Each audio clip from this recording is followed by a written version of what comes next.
It's been a whirlwind couple of years, that's for sure. My name's Laurie and I'm 27 years old, originally from England. I had to get away from my abusive ex-husband and escape to America with my 3-year-old daughter, Adelaide. Talk about a scary situation, packing up and fleeing across the pond all alone with just a toddler in tow. But I'm so glad I did it. Staying would have just subjected my baby girl to more trauma, witnessing that toxic environment. At least in the States, I had some family to help us get on our feet. Those first few months here were so tough though, trying to get settled, find a job, all the while dealing with the emotional turmoil of leaving behind everything I'd ever known back in the UK. There were nights I'd cry myself to sleep, wondering if I'd made a huge mistake. How could I provide a good life for my daughter practically on my own in a strange new country? I never thought I'd take a chance on love again after what I went through with that monster ex of mine. The physical and mental scars from his abuse ran so deep, you know? It felt like part of me had just closed off and accepted that I'd be a single mom struggling to make ends meet forever. But then, a few months after arriving in the States, I met Reed, and my entire world shifted. He's a 30-year-old baseball player, a total hunk with arms like tree trunks. Stupid handsome, you know. He had this undeniable charisma about him too that just drew me in from the moment we met through a mutual friend I had managed to make at the airport. Talk about small worlds, huh? We hit it off instantly. His smile, his charm, his sense of humor, it all worked its magic on me hard and fast. I tried to take things slow at first, though. Didn't want to rush into anything after my traumatic past, especially with Adelaide to think about. My baby girl had already been through enough. I'm just not sure I'm ready to put myself out there again after everything. It's been really tough. Of course, I'll take it at whatever pace you need. I just think you're wonderful, though, and Adelaide is a total sweetheart. I'd love to spend more time with both of you. I can't stop thinking about you. You make me so happy. Ladies, take note. This is what we call love bombing. Anyway, I try not to beat myself up too badly about all of this because I don't know any better. And how could I? Reed was just different, you know? Ugh, aren't they all at first? So be patient and understanding about my situation as this beat down single mom just trying to get her life back on track. And from day one, he adored Adelaide. He was a total natural with her in a way I'd never seen from a guy before. Not even her own father had a better grip on her than he did. Seeing how amazing Reed was with my daughter definitely made me fall for him hard. Call it trauma bombing or downright stupidity, but before I knew it, we started dating after 3 months of knowing each other. Things were going great and I couldn't have been happier. We were moving really fast, but you can't see red flags when you wear rose-colored glasses, right? So just 8 months after going steady, this too-good-to-be-true baseball hunk of a stud got down on one knee and proposed.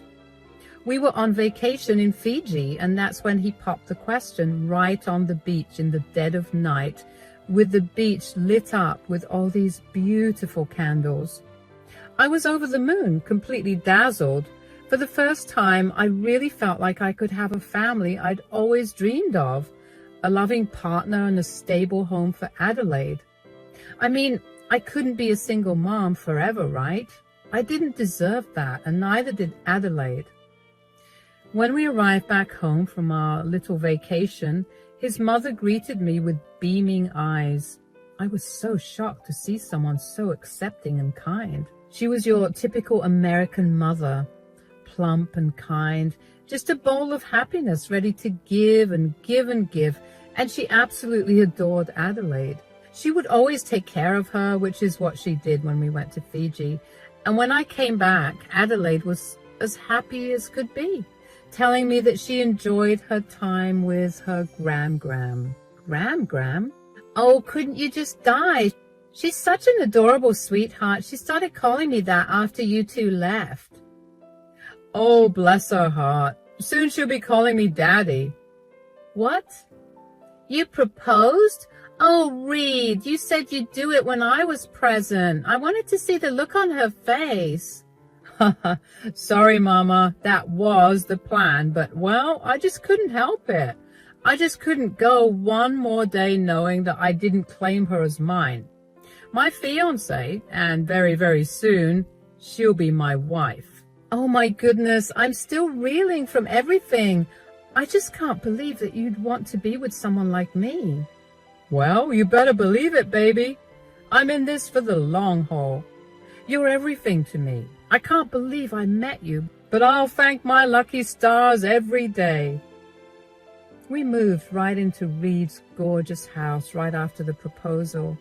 I thought that it was high time I stopped leeching off my very gracious aunt who was taking care of us. I wish I listened to her when she told me that we were moving too fast and that I should be careful. Maybe I wouldn't have gotten into this mess, but you live and you learn, I guess. Everything seemed absolutely perfect at first. He showered us both with so much love, affection, and thoughtfulness, not to mention gifts, a whole truckload of gifts, especially for wee baby Adelaide, who just couldn't get enough toys. I'd never experienced this before, so I was lapping it all up. We started planning this lavish wedding ceremony, and his pro baseball career was really taking off too, especially when we were out and about, being snapped occasionally by some paparazzi. He had some worries about making it big, considering he was already 30 years old, but I believed in him, and he was doing everything in his power to put himself out there and make people know his name. But I didn't care if he was going to be the next Babe Ruth. I was just deliriously happy with my man, you know, like I'd finally found the light at the end of a long, dark tunnel. That's what made the truth about Reed and his mother so hard to accept when I discovered it, and why I was completely blindsided by the whole sickening thing. It all started when I was on our home computer one random afternoon, just trying to find some remote job opportunities online or build a hobby I could monetize, like a blog or something. I still wanted to have my own income stream, some sense of independence, you know. Well, I pulled up the email app without thinking, since Reed had left it open after using the laptop earlier that day, and that's when I saw it. A bunch of emails from his mother, Gail, that just made my blood run ice cold. She kept going on about how she knew ways to get rid of me, talking all this sickening smack. My heart plunged straight into my stomach reading lines like that. It brought me right back to those darkest days with my abusive ex, when I lived in constant fear of setting him off and suffering his rage. I started shaking uncontrollably, feeling sick to my very core, because in those emails, Gail talked about planting false evidence to make it look like I was an unfit mother who abused sweet little Adelaide. Her whole plan, which apparently Reed was in on too, was to turn him into a single dad caring for his daughter alone. Why? So he could be rebranded as this upstanding all-American hero in the public eye instead of some washed-up athlete with a troubled past. Don't you see, sweetie? This works out perfectly. We'll start now so that when the time comes, let's say in about a year or so, the judge won't even entertain any idea of giving her any custody. By the time we're done with her, she'll wish she was back home with her baby daddy. We need to be careful about this, Ma. This could go really bad if we don't think of every single step. Don't you worry, sweetie. This is going to work out just fine. She's so gullible, too. What sort of woman would sign her life away to a man she hasn't even known for a year? What did I tell you, Mom? It's the glitz and the glam. She thinks I'm swimming in cash, but she won't know what hit her when she sees me on a yacht while she's rotting away in prison. Apparently, my future mother-in-law thought positioning Reed as a sympathetic single father would be amazing PR that could revive his baseball career. Just crazy. She wanted to cover up some old drug charges Reed supposedly had by totally flipping the narrative, making him out to be this beacon of virtue solely dedicated to raising this kid after his wife, me, was outed as an abusive monster. Can you even believe that? Using an innocent child as nothing more than an image ploy. It made me feel disgusted. For most of my life, I'd been the one abused and mistreated, the one cowering in fear, but not this time. I wasn't just going to sit back and let them try to take my baby from me based on a bunch of twisted lies. I knew I had to play things smart here and gather as much evidence as I could first before making my next move. Over the next several days, I became almost obsessive going through all the saved emails between Gail and Reed over and over again. With each new revolting piece of their sinister plot I uncovered, I felt more and more sickened by what these two people I trusted were capable of. It was like I'd been transported into some nightmarish parallel dimension where your own loved ones could be conspiring to rip your world apart.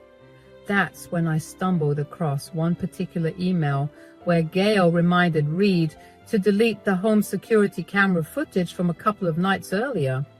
Apparently the punk had some kind of surveillance system installed without me knowing about it. His response to that email from dear old Mom, silence.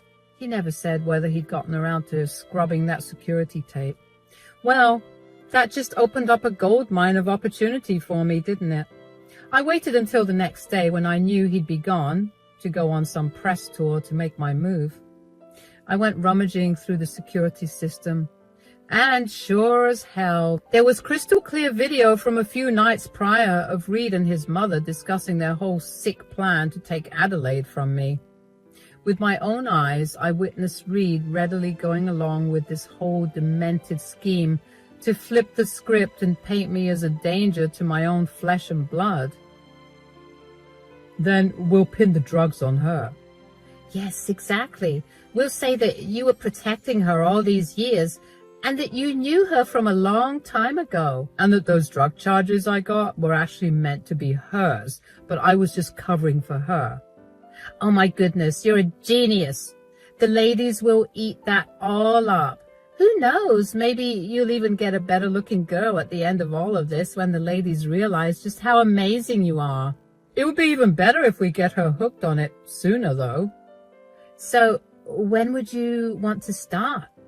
Right after we get married. Not before? It might be suspicious. No one would suspect that I would sabotage my newlywed wife. It has to look legit, Mom. You're right. So how will you do it? You know how she enjoys her glass of wine every night? I'll start by stating that. You better make sure to do it somewhere with no cameras. Honestly, I don't even know why you've rigged the place like it's the goddamn Pentagon. Damn it, the cameras are watching us right now, huh? Yeah? Okay. Whatever, it's fine. I'm pretty sure the broad doesn't even know how to work a computer anyway. Just make sure you delete this, okay? She was looking around to find the camera in the corner of the room. Don't worry, Ma. I never forget to scrub anything I don't want people to see. We'll be fine. Well, apparently not, dear Reed. Apparently not. At that moment, watching those two people who I'd loved and trusted behave like unfeeling monsters, it was like a veil had been lifted. I saw Reed for the first time as nothing more than a calculated liar and master manipulator who'd played me like a damn fiddle in pursuit of fame and relevance. As for Gail, she was certifiable. This wicked shell of a woman who'd turn on her own grandchild just to selfishly further her son's failing career prospects. I copied that security cam footage over to a flash drive right then and there, trying to stay as calm as I could despite feeling utterly enraged. As much as I wanted to just explode on Reed and Gail in that moment, hurling obscenities and insults while flinging every last possession of theirs out a window. I knew that wouldn't accomplish anything. They just deny everything, try to gaslight me the same way abusers always do, or much worse, maybe they'd harm me or even Adelaide. This was a whole new ballpark, nothing like my abusive, dirt-poor ex. These people had money, and if they were planning on planting false evidence on me, I'm sure they'd be able to do it in such a perfect and seamless way, making me look crazy because they could pay whoever to say and do whatever. Very scary stuff. I needed to catch them red-handed somehow, get this vile pair to openly admit to their twisted scheme in a way that could never be disputed, a way that would completely destroy their credibility while proving my innocence beyond any shadow of a doubt. It was risky, but I started formulating a plan that would expose them as the depraved liars they were on an enormous stage. Our engagement party was coming up in a couple of weeks, an event sure to be attended by dozens of Reed's teammates, managers, various media people covering his baseball exploits, assorted family members, and whoever else. So in those days leading up to the party, I tried to act as normal as humanly possible around Reed and Gail. As hard as it was, I put on a brave face, pretending like nothing was wrong whenever they were around Adelaide and me. I didn't want to risk spooking them at all, potentially causing those snakes to try and move in desperation before I could pull off my expose. Finally, the night of the big engagement bash arrived. My nerves were basically shuttered window blinds at that point, but I had to keep up the facade of a beaming, excited, soon-to-be bride in front of the guests. My heart was pounding out of my chest, but I knew I had to do what I needed to do if it ever meant escaping. I wasn't going to wait for it to get worse like last time. It was time to make those two pay for the unforgivable hell they tried to put me and my daughter through. Once everyone had shown up, the fancy party area was packed full of Reed's minor league teammates, some media reporters from local sports outlets, various family members and other hangers-on there to revel in the festivities. The smug look on Gail's face as she surveyed the crowd of oblivious people made me want to vomit. But I contained my seething rage as the MC took the mic to officially kick off the festivities. Thanks for being here, everyone. Let's get us started. I'd like to invite the wonderful couple of honor, Reed and Laurie, to come up and say a few words. With a big fake smile plastered across my face, I grabbed the mic first before Reed could react. I told the guests, actually, before we start the speeches, I have a little surprise I've been working on for my wonderful fiancé. A special video compilation, if you will, looking back at our beautiful love story so far. The audience awed and oohed at my words, and Reed looked at me with surprise, but quickly masked it with feigned care. But after knowing what I knew that this was all just a facade. It made me sick to my stomach. Gail also looked a bit surprised, knowing that this wasn't part of the schedule. I'm sure they thought that I was that obsessed with him, making a lovey-dovey video because they were my saviors, but they didn't know what was coming. I went to the media booth that held the MC and the DJ and passed the flash drive that I had been holding on to dear life for the last couple of weeks. It was finally time. Those first few damning seconds began playing out of the speakers. Gail's shrill voice, crystal clear, callously talking about all the messed up things they had planned for me and my daughter, how they were going to falsely paint me as an abuser and try to take Adelaide away. I watched as Reed was startled, jumping up from his seat like he just sat on a hot potato. Everyone was listening intently to what was being said. Some were chuckling uncomfortably, thinking it was an act or something, so I had to clarify. Not too long ago, I discovered the real reason why Reed and Gail were just over the moon excited to be part of me and my baby's life. They were trying to use me, to use my baby girl for their own gain, and this is the proof. Everyone was murmuring now, and Reed was shooting daggers my way, wanting to lash out, but wanting to save face as he could hear the paparazzi cameras clicking away at the drama that was unfolding. Everyone was shifting uncomfortably in their seats, murmuring, looking appalled, while their vile secrets were suddenly blaring for everyone to hear. He seemed paralyzed all of a sudden, searching for an ally in the crowd, but it looked like even his teammates were perplexed at this behavior. He was as pale as a ghost. He looked stupid, like a deer caught in blinding headlights. Gail was pale too, not believing what was happening. I'm pretty sure she was mentally cursing Reed out for not deleting that footage as she asked. I guess somewhere in dreamland she realized something, because that's when Gail finally snapped out of her stunned trance and gunned for the booth, trying to unplug the screen that was held up and shut the whole thing down. But it was too late. You evil, deranged hag. Everyone had already heard the majority of the footage, and the people were not pleased one bit. Somebody stop this right now. DJ, pull the plug. I order you. I'm paying you, damn it. Gail shrieked at the top of her lungs, stumbling forward as fake hysterics overtook her bony frame. At the same time, Reed just stood there with his jaw hanging open, seemingly incapable of forming any coherent words to explain away the despicable conspiracy that had been exposed.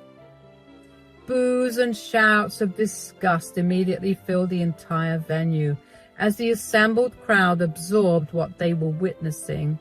The up-and-coming hotshot baseball star with his ever-loving and supportive mother revealed as total frauds who had been planning to set me up as an abusive mother just to cover for Reed's tarnished reputation. People started loudly accusing him and his mother of being grifters, con artists, and abusers.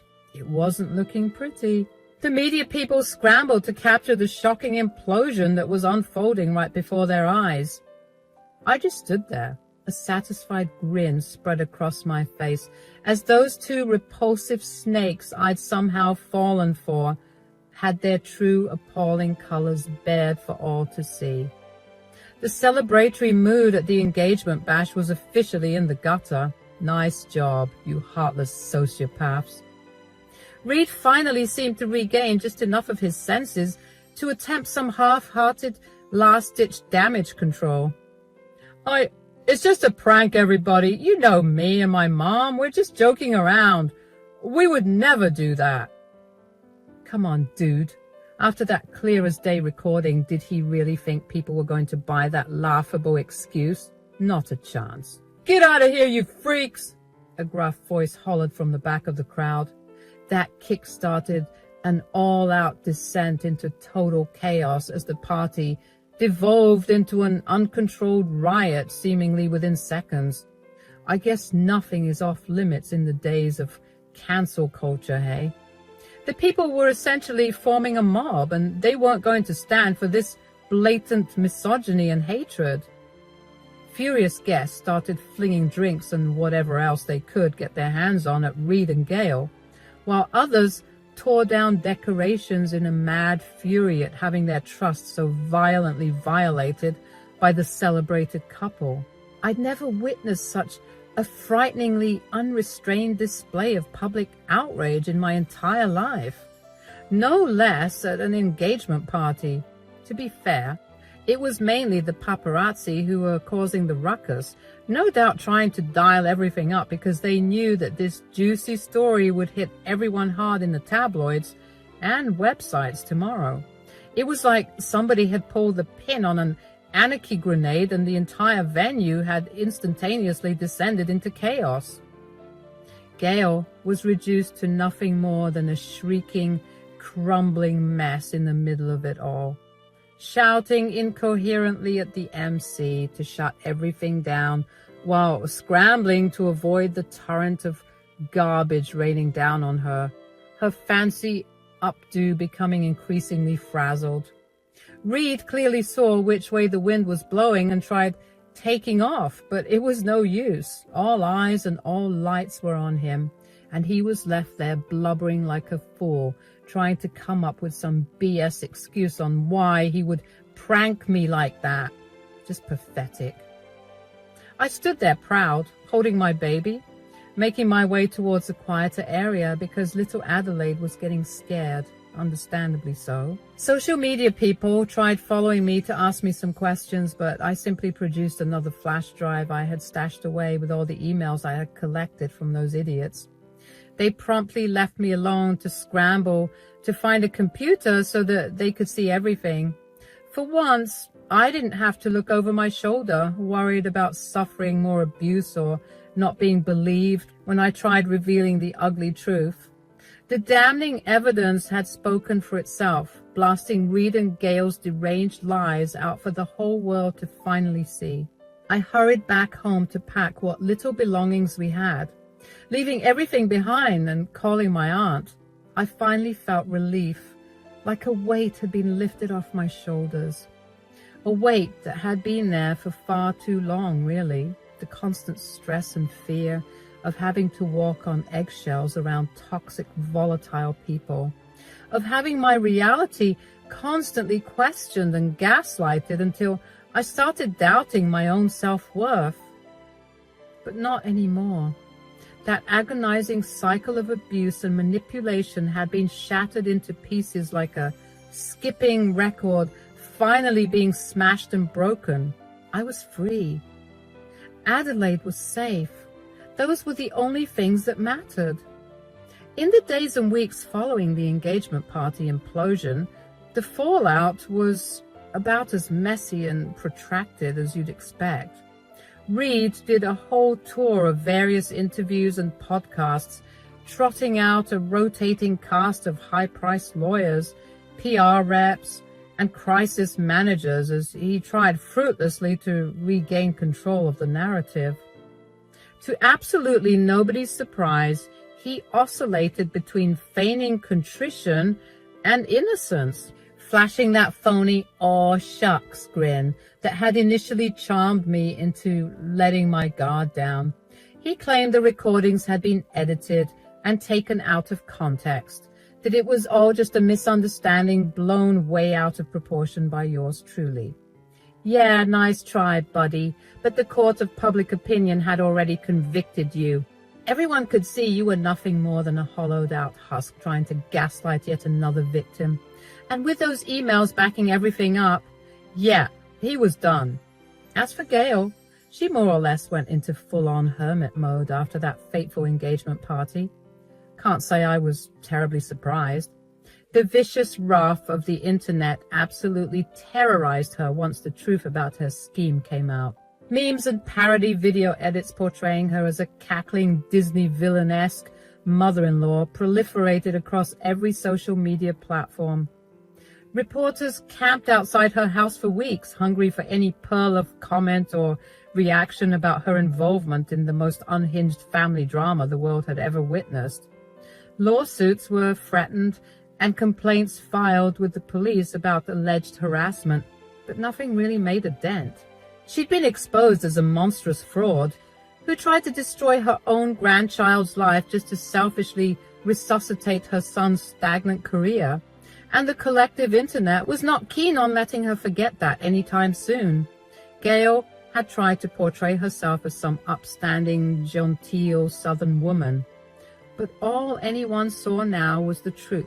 Just an absolute soulless ghoul who deserved all the scorn headed her way. For my part, I was just relieved to be out of the spotlight and able to move forward with putting that waking nightmare family in the rear view. Sure, I did a few obligatory TV interviews in the immediate aftermath to help cement the public record with the truth. A lot of it was fairly indelicate, going over the abuse I'd suffered with my ex, my initial misgivings about Reed once I stumbled on those emails, the works. But I didn't care about humiliating them any further or clout chasing for fame off the back of their stunning fall from grace. My only aim was to reestablish my credibility and make it unequivocally clear that I was the real victim in all this. The evidence proved beyond any shadow of a doubt how Reed and his mother had engaged in a long-running plot to undermine and separate me from my own daughter. We did some counseling, both one-on-one for me and with a child psychologist for Adelaide to help her process the dramatic events we'd been through. I didn't want her to internalize any of the trauma or feelings of uncertainty that had rocked our little family. I'm so grateful for my aunt because without her, we'd have no place to go. I'm planning on suing, even with his army of lawyers. As I said, the evidence is irrefutable, and with his previous drug charges, I'm sure the judge will see right through him and his lies. Wish me luck, you guys.